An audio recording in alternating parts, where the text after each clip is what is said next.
Hello, அஸ்ஸலாமு அலைக்கும். இன்றைக்கி நம்ம ஒரு மாம்பழ ரெசிபி செய்ய போகிறோம். அதுக்கு பேர் மேங்கோ புட்டிங். இப்போ மாம்பழ சீசனாக இருக்கிறதுனால நம்ம இப்போ மாம்பழம் செய்ய போகிறோம். அதுக்கு முன்னாடி நான் ஒரு சின்ன விஷயம் சொல்லிக்கிறேன். ரசனை என்பது அவரவர் விருப்பு வெறுப்பை பொறுத்தது. மற்றவருக்கு பிடித்தது நமக்கும் பிடித்ததாக இருக்க வேண்டும் என்பது அவசியமற்றது. நமக்கு பிடித்ததை பிறர் மேல் திணிப்பது தேவையற்றது. ஓகே, நம்ம இப்போது இது 3 மாம்பழம் எடுத்துருக்கோம் இந்த மேங்கோ புட்டிங் செய்கிறதுக்கு. இதை நம்ம இந்த தோலெல்லாம் எடுத்துகிட்டு சதை உள்ளே இருக்கிறத மட்டும் எடுத்துக்கலாம். இது கொஞ்சம் க்ரீனாக இருக்குதுன்னு பார்க்காதீங்க, இது நல்லா ஸ்வீட்டாக இருக்கும் இந்த பழம், அதனால தான் நான் இதை எடுத்திருக்கேன். நீங்கள் உங்களுக்கு எந்த பழம் இருக்குதோ எடுத்துக்கோங்க. ஓகே, நம்ம இப்போ செய்ய ஆரம்பிக்கலாம்.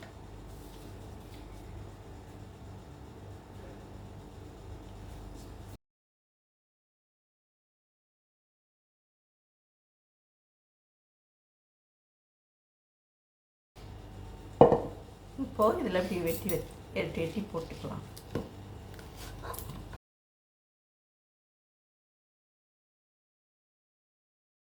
ஓகே, இப்போ நம்ம இதை பீஸாக வெட்டிட்டோம்.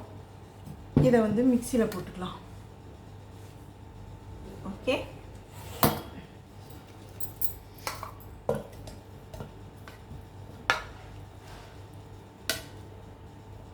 இப்போ நம்ம இதை அரைச்சிட்டு நான் காமிக்கிறேன். இப்போ இதை அரைச்சாச்சு. இதில் நம்ம 1.25 கிளாஸ் பால் ஊற்றிக்கணும். இப்போ இது 1 கிளாஸ் ஊற்றிருக்கேன்.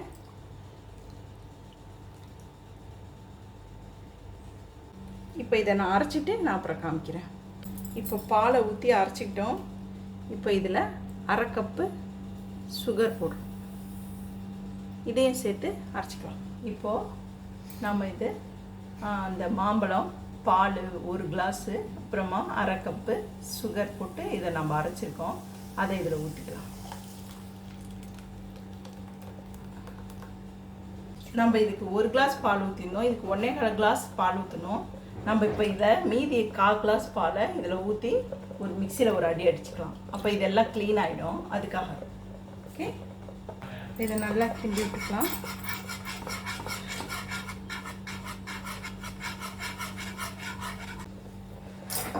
இப்போ இந்த 1/4 கிளாஸ் பாலை இதில் ஊற்றிட்டோம்.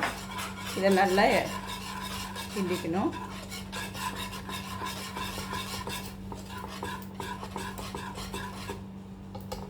இது லேசான கொதி வரட்டும். அதுக்குள்ளே நாம் ஒரு ஸ்லர்ரி தயாரிச்சுக்கலாம். இது 1.25 டேபிள் ஸ்பூன் கார்ன்ஃப்ளவர் எடுத்துருக்கேன். அதை இந்த கப்பில் போட்டுக்கலாம்.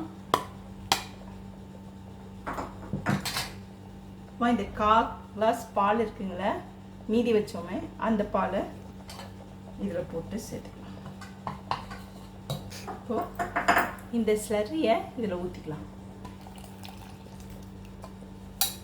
இதோடு சேர்த்து நல்லா இதை கலந்துக்கலாம்.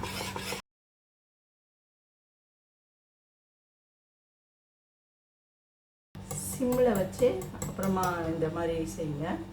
ரொம்ப வேகமாக இருந்துச்சுன்னா வெளியெல்லாம் தெரிக்கும், அதனால் மெதுவாக வச்சுக்கோங்க. கொதிச்சிருச்சு, நல்லா ஆஃப் பண்ணிடலாம். இந்த மாதிரி கப் எடுத்துக்கோங்க. இதில் கொஞ்சம் ஆயில் ஊற்றி தடவிக்கோங்க. எந்த ஆயில் நீங்கள் என்ன யூஸ் பண்ணுறீங்களோ அந்த ஆயிலில் இதில் கொஞ்சோண்டு ஊற்றி மேலே தடவிக்கோங்க. இப்போ இதை எடுத்து இதில் ஊற்றிக்கலாம். பாருங்கள், இதில் நான் ஊற்றுறேன்.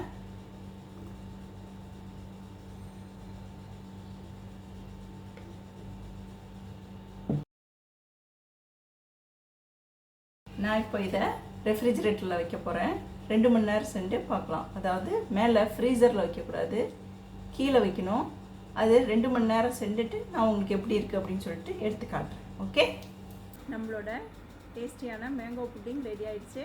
இதை வந்து 2 மணி நேரம் ஃப்ரிட்ஜில் வச்சு எடுத்தாச்சு. இது ஐஸ்கிரீம் மாதிரி இருக்கும். பிள்ளைங்களுக்கு ரொம்ப ரொம்ப பிடிக்கும். எல்லா பிள்ளைங்களும் விரும்பி சாப்பிடுவாங்க. நீங்கள் இதை செஞ்சுக்க பாருங்கள். அடுத்த வீடியோவில் நான் உங்களை சந்திக்கிறேன்.